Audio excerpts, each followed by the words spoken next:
Hey everybody, it's Greg, Detroit's Love Guru, coming to you live. I have a special guest from Sarah Speaks Up with domestic violence. We're going to talk about the ins and outs about domestic violence. It's going to be, she's an author, a speaker, definitely a survivor as well, with a lot of insights. And I do a domestic violence aspect in October, but this is special, and domestic violence should never be saved just for 1 month out of the year. So we're going to kick it off in a little bit. I'm going to introduce Sarah right after this.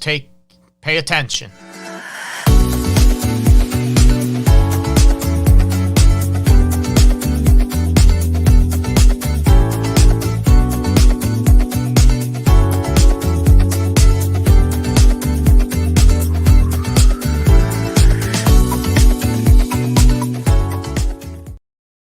Hey everybody, let me bring Sarah into the mix. There she is. Hopefully everybody can see Sarah. And I want Sarah to introduce herself, if you will. Let everybody know a little bit about you. And I know you wrote a book, and I love the cover. I know it's traumatic for a lot of people, let's face it, the cover, but it's where a lot of people went through surviving domestic violence. So if Sarah, you want to introduce yourself, tell people your full name, where they can find you, and we'll kick this off.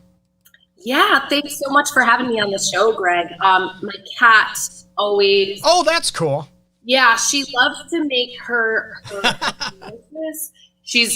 She's on almost all of the shows that I've ever done. That's all right. I'm an animal lover, so we're all cool. She's set up, and she's like, "Oh, it's my cue. I'm on."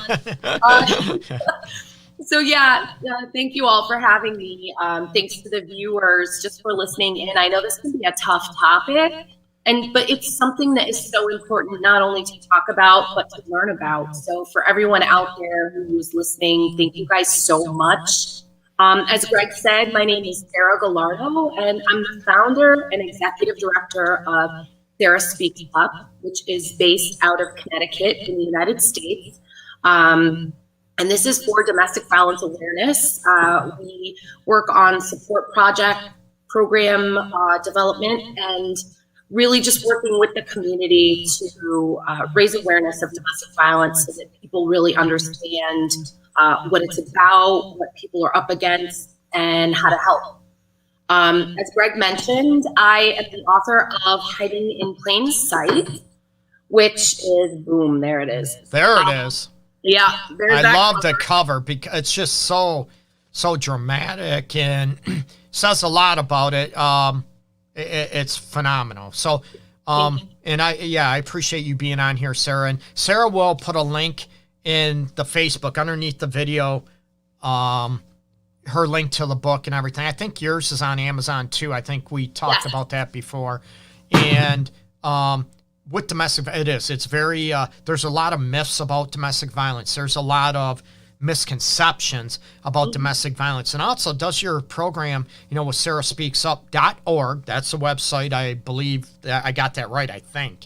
But do you offer a lot of insights and a lot of resources do you center on women? Do you center on both women and men? And believe me, it's a touchy situation about domestic violence shelters. And I know you're in Connecticut, but do you also provide resources throughout the country and other states? So yes, go with it.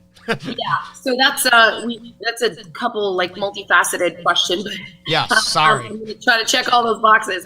So yeah, I have an international presence. So awesome. Social media followers from 25 different countries. So I've actually helped people in other countries as well.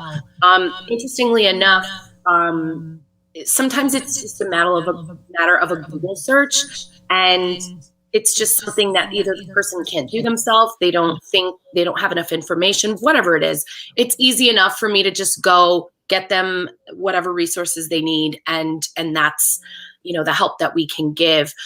In terms of gender in domestic violence, I'm always very careful to consider my audience. So, for example, if I'm speaking to a woman's group, I will explain to them, I don't like to use gender specific terms because domestic violence runs the gambit of not only men and women, transgender, pansexual, just anyone, everyone. It affects everyone in every walk of life, religion, race, culture, background, politics, you name it. I mean, it's everyone, everywhere. So that's important to know. And for that reason, whenever I speak to audiences like this, who are the general public, I always say terms like abuser, which is not gender specific. I say either victim or survivor, which is also not gender specific. And that speaks to the person who has been abused. The reason I say victim or survivor is because everyone is at a different place in their healing journey. And so it's important. I think for a while, everyone was like, don't say victim. There's this negative connotation. But quite frankly, being a victim the onus is not put on the person who has been abused. It's important to acknowledge that an injustice has taken place, that you've experienced emotional and physical violence. And if you feel that you're at the place in your healing journey where now you're a survivor, then we use that term. And I love that, because there's a lot, even in Michigan, and I can't, and I want to say the Metro Detroit area, there's a thing they even call it, victims' rights, victims' advocacy. There's a lot of things, so they use that. And I know the victim mentality, comes from, and I mean, you know this as well, that and I worked with a lot of children, sexual abuse, and it happens, we'll get into that about adults and all that stuff. And, it sort of takes, it takes the power away from that person, calling them the victim, that they have no power. They have no entity or no control over their life from this point on. And with your experience, do you look at that? That's how a lot of, if you want to say domestic violence victims or survivors, do you think they feel that way? I can speak from experience, not from me personally, but a lot of couples, a lot of clients. And I work with individual clients, and they've been in one domestic, violence. I could tell you horrific stories, as I'm sure you could share. And, I'm all about trying to empower and have them have choices. But with you and your experience, it's so hard to feel that you have any control or any power of those situations. Can you relate to that? Yeah, I can absolutely relate to that. I remember in my own experience having worked really hard to leave my ex-husband. I'll be honest, I was a victim for much longer than at the time I wanted to admit. So for me, when I was still being victimized, whether that be emotionally, legally, financially, physically, I always wanted to believe that I was further down my healing path than in reality I actually was. And that's something that's really difficult for people to grapple with when they're in that particular space. But I think it's important to be able to look back, right? And so in that moment, I could have called myself either victim or survivor. At the time, I wanted to say survivor so much more. But to be honest, now looking back, I can see much more clearly the fact that those things were still going on. And to be really introspective and honest with myself and say, no, yeah, I wasn't exactly in that survivor space yet. No, and there's a good point. It's like, being a victim and then you're a survivor once you start that healing process. And I love that differentiation between the two. One's more empowering, and let's face it, and people, they feel like they don't have the power or control out of their situations. And, being that victim and helpless, that's how people feel in that situation.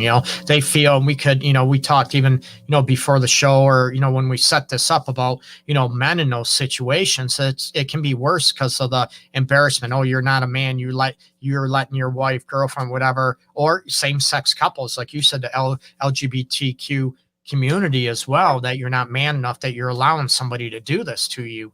Yeah. and it's demoralizing. It just rips you apart emotionally, and let's face it, physically as well. It's that combination of aspect. Now, and yeah, I'm sure you get a lot of questions. There's a lot of myths about domestic violence. How would you define it? Ooh.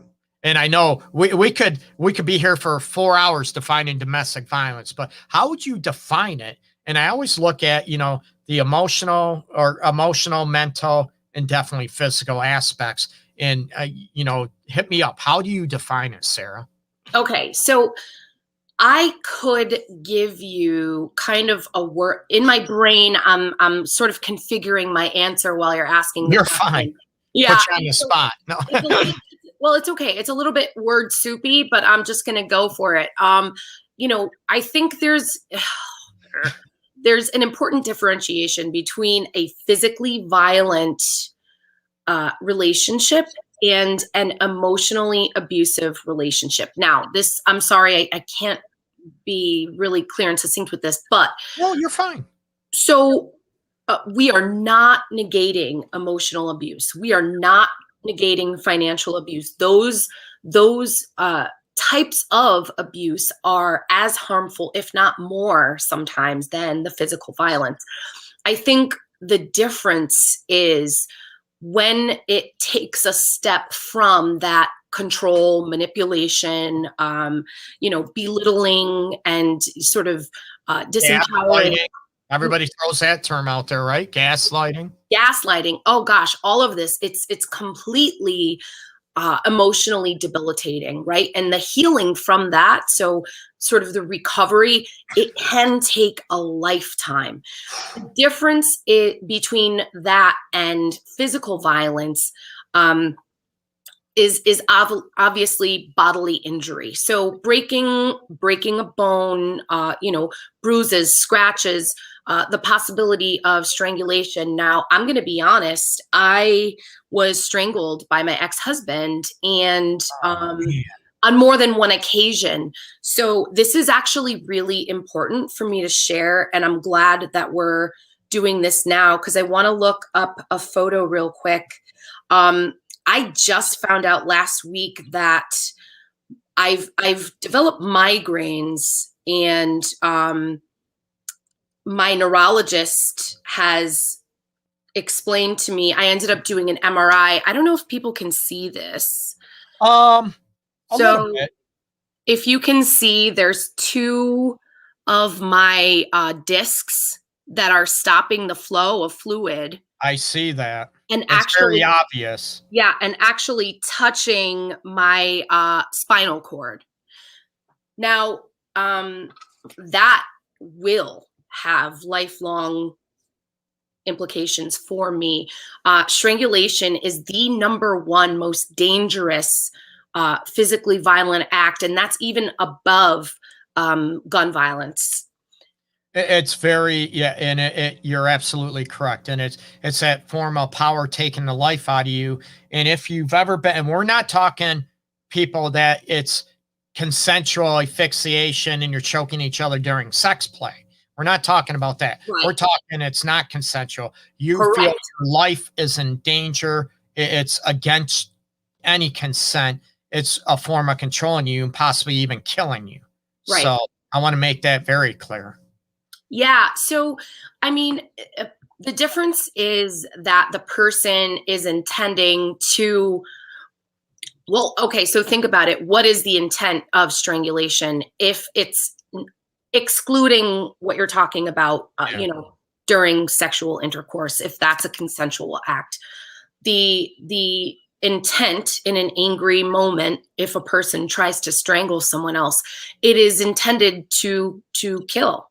To do harm. Absolutely. Exactly. You stop the blood flow, you stop oxygen to the brain, and there could be, struggles that person has throughout their life. They don't even realize it's connected to right. having been strangled in the past, just because our necks and our brains are so, they're so fragile. And we really can't speak to the negative effects that happen because of it. So I always tell TBIs, TBIs, traumatic brain injuries, loss of oxygen to the brain. exactly. There is a lot of aspect, but not, with the physical, altercations, and you run into, and I've heard this over and over again, sadly, about, where people are very good at hitting people where they don't see the bruises, right? Yeah. The marks. And when you look at, you can see, and, wearing a scarf, and, you look at people where, having a scarf or a handkerchief or whatever you want to call it. And it's 90 degrees out and you're wondering what the heck's going on, and I'm not talking, the Muslim faith, or, I'm not talking it's for religious purposes. I'm talking it's to hide the bruising and the scars around your face, around your neck. But some people with physical domestic violence, as you know, are very good at causing, let's face it, ribs, stomach, kidneys. They're hitting you and causing these marks and bruises where people can't normally see them. Right. And that really speaks very much to premeditation and right. And so, and that speaks of a cycle of violence and a cycle of dysfunction. We're talking about the definition of domestic violence, and that's, it has to do with the loss of control in a person's life and being coerced by someone else, essentially being manipulated in a domestic relationship. Now, this can also be in a family dynamic. So it doesn't have to be a romantic love relationship. Domestic violence, it could be from a parent towards a child, an adult child towards an elderly parent. The dynamics, and this is confusing because I think, I was born I grew up in the 80s, right? And in the 80s, I think we didn't have all these different definitions and these different, places for people to go to get help, or even know that that's what's going on. It's like, dad drinks too much and mom comes home from work, and this is just the way it was when we were growing up. Right. And what happens in our house stays in our house. You don't tell anybody. It was that coercive, that intimidation, if you will, on that. And going back, the definition of, if, let's face it, you mentioned this, Sarah, about going, back to the definition of domestic violence. When there's, let's face it, would you call it bruising? Do you feel like the physical domestic violence has to have bruises, lacerations, broken bones, ribs, or what is your take on the definition? What if someone just grabs you, holds you down against your will, and there's no bruising? Could you elaborate on that aspect? Absolutely. The latter, what you mentioned, is also domestic violence, physical violence, being held down, being pushed, also being kept in one place. So if your physical body is not allowed to leave a certain room and go somewhere to get help, that is also part of this kind of scenario. So the person doesn't necessarily have to touch you, but it has to do with your physical body continuing to be in a dangerous situation that you do not choose to be in. And I love that. That's a great point. You have a lot of people that, and you could look at, even though I never hit you or whatever, but you're grabbing the keys from someone's hands, grabbing their cell phones. And I run into this a lot, and I educate, and I know every state has their different laws, laws about what that is. But I tell people, I know people that have been arrested, men, women, whatever, that have grabbed, they go to call for help or someone else, or to call Uber or taxi, whatever, and they grab their cell phone. That is like a hostage situation. And like, oh, really mean you're just grabbing their keys. I'm not holding you from, yes, you are. And that's where it's very important, like Sarah just mentioned, that there are, with physical altercations, when you are restraining or trying to lock the doors and, keep somebody from going somewhere, from getting help, or even leaving the situation, that is a hostage situation. And I know here in Michigan, for a fact, they view that, if it's pressed, they view that as, you are holding someone against their will. And it's not a black and white situation. It's very clear cut. Yeah. So I want to speak to that because you're bringing up a really good point. For me, when I was in the sort of thick of the extreme abuse, I mean, there was one time when I was being physically abused for over 24 hours. It was literally a 24-hour period of time. It took place in different locations. I was forced to drive without my glasses on.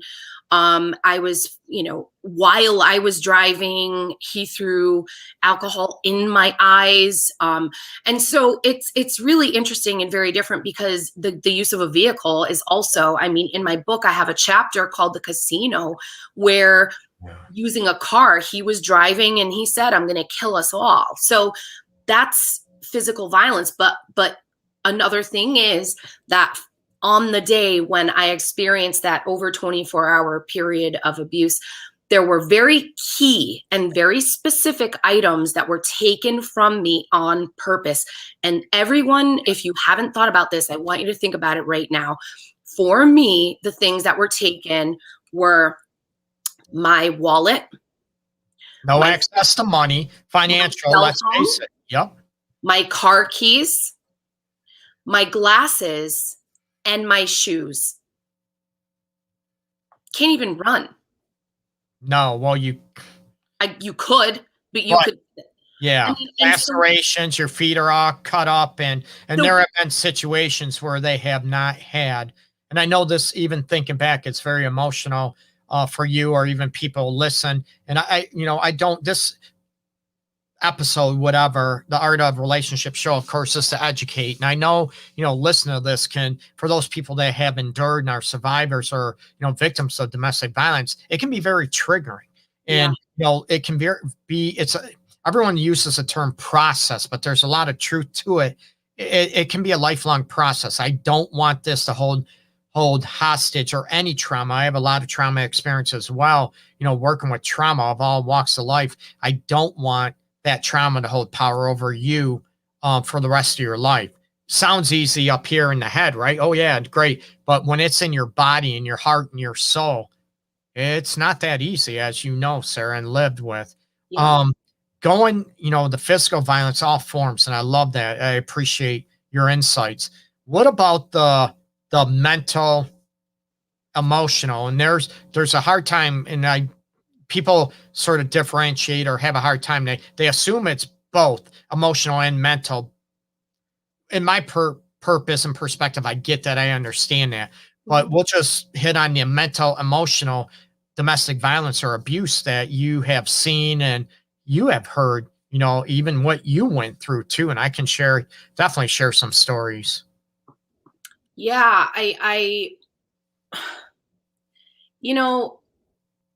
we talk about people being creative as a really positive thing, right? Artistic and writers and, designers and such.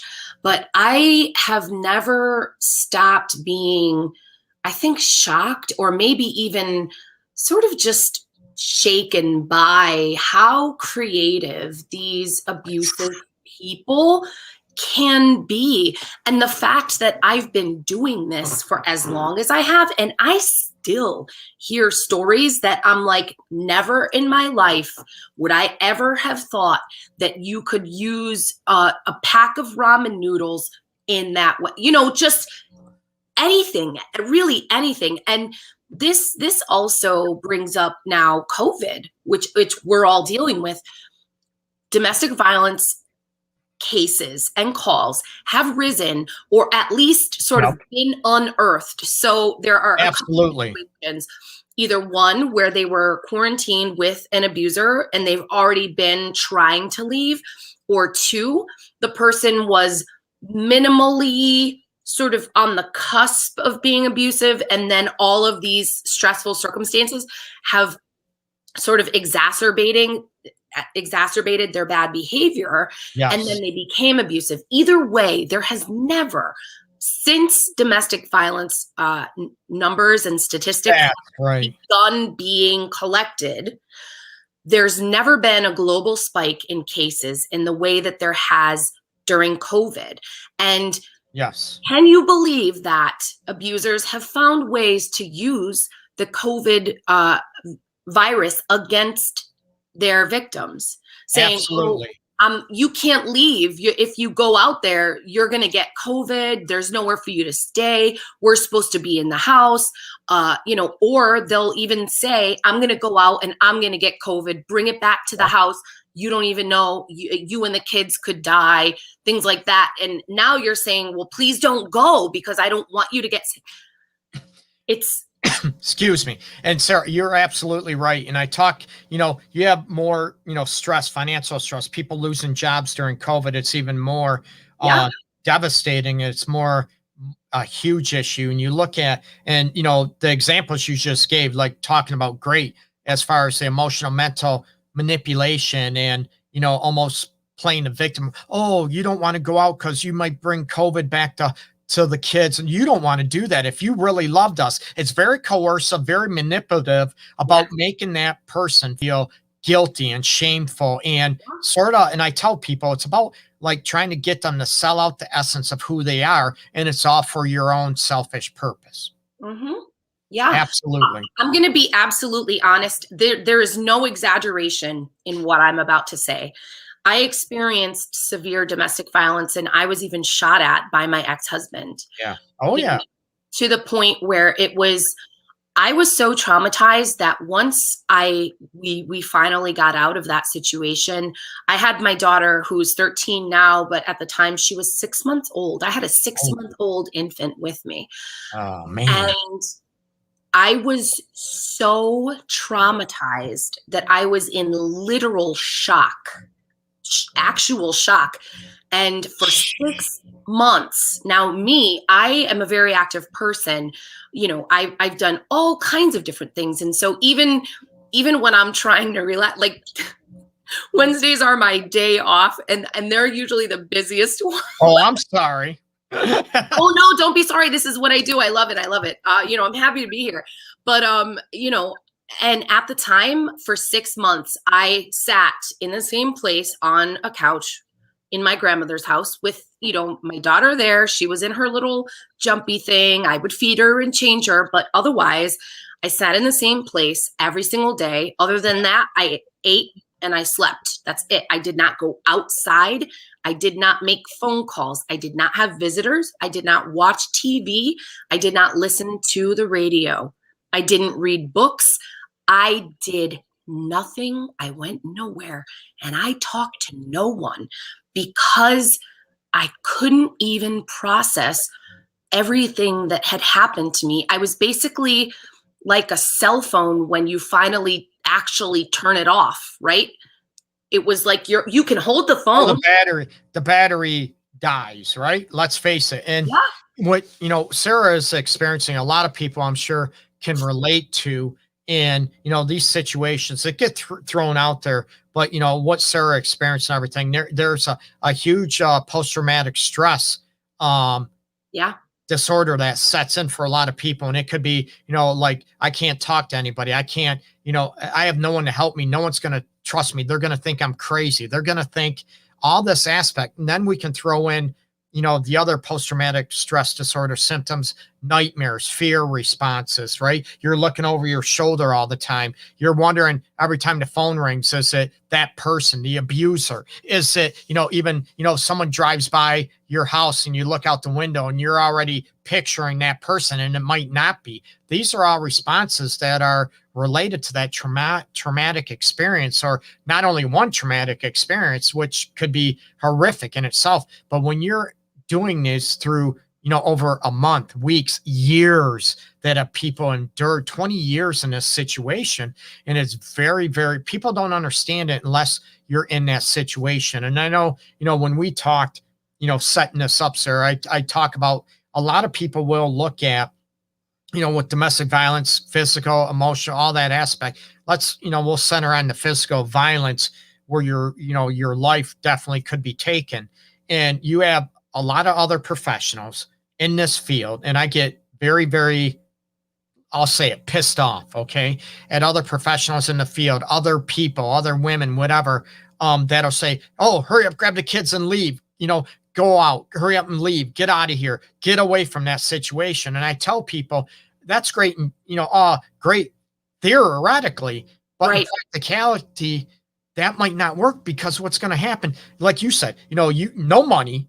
You have no gas in the car, even if you have access to gas, or even the car. What happens? You have no money for food. You have domestic violence shelters, women's shelters, or shelters for men. Let's face it, they're booked, they're full. You have say you live away from friends, family, that type of situation, which is very, let's face it, isolating, because your friends in a domestic violence situation, severe cases, you're not going to have friends. You're embarrassed. You're all this stuff, the emotional aspect. So what do you do? Now you go back, and now you feel even more helpless. Now I'm stuck and I have to endure this. That's where I talk about people, you need to have a plan in place. Be safe, set resources up if you can. And if you don't have a phone, or it's always checked or bugged, you have to be careful. And you need the plan, because if you get out of that house and you don't have these resources, you know what are you going to do? And I'm a realist. I want you to get out of that situation big time, but I want you to be smart about it.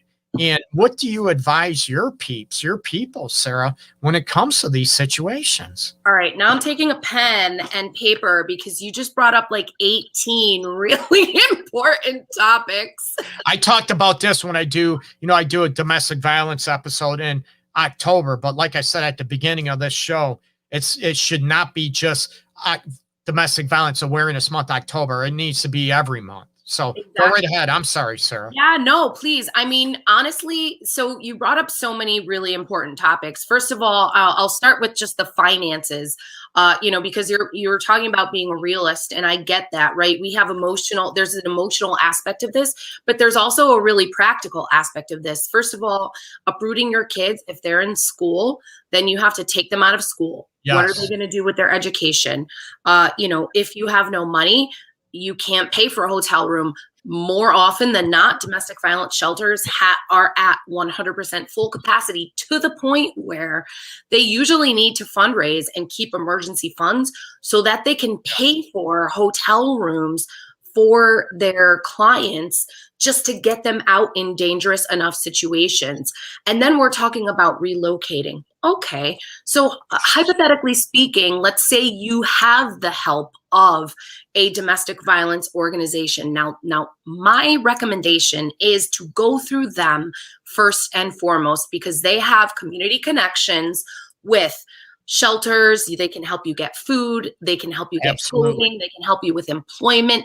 That is the most comprehensive kind of help that you're going to get anywhere you are, anywhere in the United States. And I know this applies in other countries as well, but not every country. So just for the purpose of this conversation, we'll talk about the United States. There are organizations like this to help you for as many of those needs as they possibly can. They have social workers to guide you through this. There are things called the safety planning. So you can actually Google a list called safety planning when exiting a domestic violence relationship.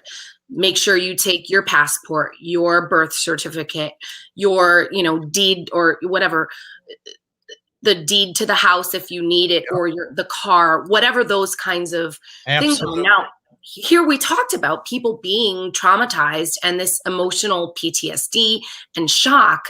You're not thinking about your passport. Yes. You're thinking of getting out of that situation and getting to safety so you can breathe. And then you look back, and let's face it, those documents get destroyed. They get, burned up. Yes. Thrown in the trash. And, now I have to go back and get it, or whatever, or, police escort. You don't know even if it's around. And as well as I do, Sarah, I don't care what state you are in, what country you're in. Well, I shouldn't say that, but here in America, Canada, police, their worst ever cause that they absolutely hate to go on is domestic violence situation. 100%. Yep. So Sarah is giving great advice, and if you are in that situation, that safety plan is so important. People have safety plans if there's a hurricane, hurricane down south, or the southeast in the United States. If there's tornadoes, there's safety plans. But when it comes to domestic violence, there's a lot of people that they don't think about it. And, I mean, no one wants to ever think or be in a domestic violence situation. And you're sort of, like Sarah said many, many times throughout the episode, that, you're in a state of shock. You can't even believe what's going on, let alone think straight or what should I do, So I want to tell people, it's really important to know what your options are and where you can get that safety and that confidence. If you're going to a doctor's appointment, any doctor, literally, even a walk-in, if you go in there by yourself, for me, even my abuser would come into the doctor's appointments with me. To avoid you talking about it. And that is a huge sign that, no, I'll go in. It could be an OB visit. And absolutely. The mental health professionals, me, people like me, we have to be aware of these situations, especially me working with couples. Yeah. And you're right. Doctor's office, pediatricians, emergency room, that type of situations, pharmacists. Yep. You can hand them a note, even a handwritten note during COVID. I know in England, I think I can't recall the exact number, but I know that if you wrote this number on a piece of paper and just handed it to the pharmacist, they knew you were being abused, and they have all your information in their files. They know your number, they know your home address, they know all of that stuff because they have to have it for your insurance. Hairdressers, you'd be amazed. They've actually started training hairdressers because, as we all know, a lot of people's hairdressers or nail technicians, you sit there and you're chatting away because you're kind of I can't relate to hair. So I'm just, I can't relate to hair. Are you jealous? Yeah, Greg? I am jealous. No, I'm used to, people would freak out if I walked in one day with freaking a wig or hair on, right? But you're right. And that is so important that there are resources, but a lot of people, the reality, some people don't want to get involved. Some people want to look at, those elements. And, we're talking before we're going live today about people, and it happens. There's men, there's women out there that fake domestic violence situations. And it is so horrific. They'll hit themselves. So, they'll hit their head on the wall. They'll hit themselves with their own fish. They'll cut themselves with a knife and all this stuff. And those are just horrific situations, and they ruin it. They just ruin it for people that are actually in legitimate, horrific situations, Yeah, it's really important that in a situation like that, if you are in a romantic relationship with someone who is doing those kinds of activities, like you mentioned, cutting themselves, hitting themselves, doing any of those things, a lot of us now, we just have our cell phones in our pocket. It's important that if you can, take video of that, because that's going to protect you, number one. Yes. Number two, there is not a single person who has done those kinds of things as revenge or to frame their partner doesn't need mental health help. They absolutely need I'm not disagreeing. I am not disagreeing with you. And we're not talking. That's what I said. You have a lot of people that fake, fake stuff or whatever. And it's, if you want to look at, that's very emotionally and mental abusing. They threaten somebody. If you leave me, I'm going to kill myself. If you leave me, I'm going to hurt myself. Or, the situation, if you leave me, it's all over the news. Metro Detroit, whatever, domestic violence where they shoot that person or kill that person, kill themselves. And it's a horrific situation. But there's some people in desperation, if they do that And I tell people, if you're with somebody with that, you need to separate from that individual, because you don't want to go in, jail, prison for something you didn't do. And even if they come at you, you're trying to fight back, and you're trying to fight, save your own life or protect yourself, and you end up in jail for a situation that you're just trying to protect yourself. And some people are very, very good at coercing the law. They're coercing the police. They're, coercive the situation. Look what he did, or look what she did to me. And very good at manipulating the situation. And those are very, very, well, all that domestic violence is toxic, but it's very, very, very difficult to deal with. Sarah, what is your advice as far as starting the healing process before we say goodbye? What is your advice as far as the healing process after you're out of that situation and feeling guilty for leaving, guilty for taking, the kids are away from the abuser. It's their mom, it's their dad, it's grandpa, it's, that type of, it's your brother, it's your, it's your sister. How could you not be away? You get me? And that guilt and manipulation from other family members, society, the kids, that person. What would you advise the first step mentally, emotionally, psychologically, the mental health component about reaching out, trying to get help? That's a really great question. And I'm glad we're talking about that, because, we can talk about the dynamics till we're blue in the face, but if you don't know what to do and what next steps to take, you're kind of a little bit stuck. For me, it was 100% life-changing for me. I had to attend a domestic violence survivor support group, and I did that by choice. Some people are court ordered to go to groups like that, but I did it by choice because I needed to, for 4 years, once a week for 4 years. Now, I'm going to be honest. There are people out there who might not like support groups. They might think mental health, whatever, stigmas, anything. Whatever. I want everyone to chuck those preconceived notions, please, because your mental health comes before anybody's opinion of you. Your opinion of yourself is what matters the most, number one. Number two, being in a room full of people who automatically get it is priceless.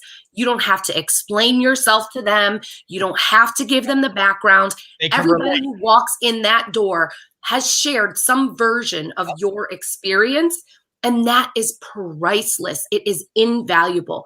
Another thing is that everyone who goes into that room, even if it's virtual right now, if they have them virtually, I beg you to give it a try. Please give it a try. It's a lot easier. You can stay in your pajamas.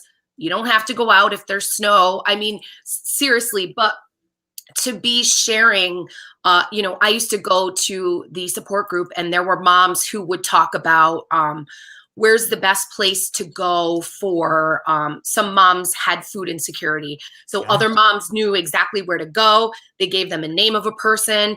How about childcare? How can I sign up for this program? And they'd be more resources, right? Exactly. It's this wealth of knowledge and also understanding and lack of judgment. Absolutely. And we can talk about, and resources about, even if some groups might have, guest speakers, but you're worried about your privacy. And I know that. And the embarrassment, this is all part of it. Everybody there has to keep it confidential. And they're supposed to. Right. They're supposed to. Right. And it's, looking at those situations that, even if you need health insurance, Medicaid, even welfare to get back on your feet. You mentioned this a while ago about job training, about, employment type situations. And it's people, there's so many people out there that are willing to help you if you allow it. And it's so difficult. Let's face it, you might not have control, and that's okay. You're here. and to admit that, everyone needs help, and men, right? Ego trips and all this stuff. Um, and the biggest thing, one of the biggest things I look at in this situation is, the embarrass. Oh, people are going to blame me. It's my fault. I got hit. It's my fault. And those negative stigmas. And you can relate to this, Sarah. And, a lot of people you help is looking at, the stigma. Oh, it's my fault. I did something wrong to cause this. And that's that victimization. That's that mental coercion, the gaslighting, all that stuff that you think, right? Oh, if you didn't piss me off, I wouldn't have hit you. Or, if you didn't deserve this, there's no way I would have done this. If you really love me the way, you're supposed to, this wouldn't have happened. There's all that mental, emotional turmoil that gets thrown into it. Well, and to your point, Greg, it's important to learn how to undo that mental programming. And so going to a support group is one thing, but for me, I almost had to immerse myself in this culture of the opposite of what that was. And so in my experience, I listen to audiobooks a lot. We've got our wireless, headphones now. Listen to audiobooks. Why did he do that? I mean, pick up my book if you want. There are so many books. There are also like social media groups that you can join that are, narcissist awareness and, abuse survivor, such and such. I have a page, Sarah Speaks Up, on Facebook and Instagram. People go on there and they support each other. They ask questions. It should be. Yes. Yeah. And so what you want to do is think about all the places where you spend time, energy, and effort. Okay. We all check Facebook. So make sure your feed has got some positivity coming up. Whatever goes into your ears, is that, heavy metal music, you might be a little angry at the end of the day. Why don't we flip it to, some positivity? Don't say country music. Please don't say country music. No. I would never. No offense to all your all the country music fans out there, right? You're right. And and I'm all about, even with couples, and I explain this all the time, I'm all about self-love and self-respect. Yeah. Even I never want people to sell themselves out in any type of relationship. And I'm not talking, use outside of domestic violence, but especially in those situations that you deserve love, you deserve that respect. And that doesn't mean you get your way all the time. No, but in those situations, and it's hard when you're, the chronic domestic violence, the horrific situations, it's hard to believe in that. Yeah. And I want to speak a little bit to that, Greg. And I think people have talked a lot more about healthy boundaries, just societally more recently. I mean, like I said, I grew up in the 80s. Nobody talked about healthy boundaries at all, at least not to me. Yeah. But we're talking about emotional boundaries. We're talking about, if somebody is trying to get you to do something or go somewhere or say something that you don't feel right about, you have every right to say, that doesn't sit well with me. I'm gonna have to decline. You looking into what are healthy boundaries, what do they look, sound, and feel like, right? Because a lot of people come out of these situations, they don't even know what it feels like to honor their space, their wants and needs. They've become so used to conceding to what their abuser has sort of caused them to want to have to do, that they don't even know what they like or want. I mean, when I got out of that situation, I didn't know what my clothing style was, because he actually made me wear certain clothes, have a certain haircut, all of it. So I had to actually go through, like, what do I like? What is my favorite color? And I was in my almost 30, It's really important to know those things about yourself. We tend to think, what your favorite color is, who really cares? Those are those fundamental human things that people kind of sometimes take for granted, It is. And all this great advice. I want to thank Sarah. Sarah, hold up your book again, please, so people can see it. Oh, there it is. Hiding in Plain Sight. You can find it on Amazon. Sarah will post the link down below where people can find it. Check it out, please. Check out Sarah's group, sarahspeaksup.org. Find her on Facebook, all over the place. Sarah, thank you so much. And I'm going to close out the show, and we'll definitely be in touch. So absolutely. And I'll have you on, believe me, periodically. I'd love to have that if you want to do that. Okay, cool. Thanks so much, Sarah. Okay. Bye-bye. All right. Thank you so much. And I want to thank Sarah again, sarahspeaksup.org. And you can, check out my website, theartofrelationships.org. And domestic violence is not a laughing matter, okay? So get the help. The help is out there. It's scary. It's not easy. So check out my website again, the Art of Relationships show, or artofrelationships.org. Check out the Art of Relationships show every Wednesday, 12 noon Eastern time, right here on Facebook and YouTube.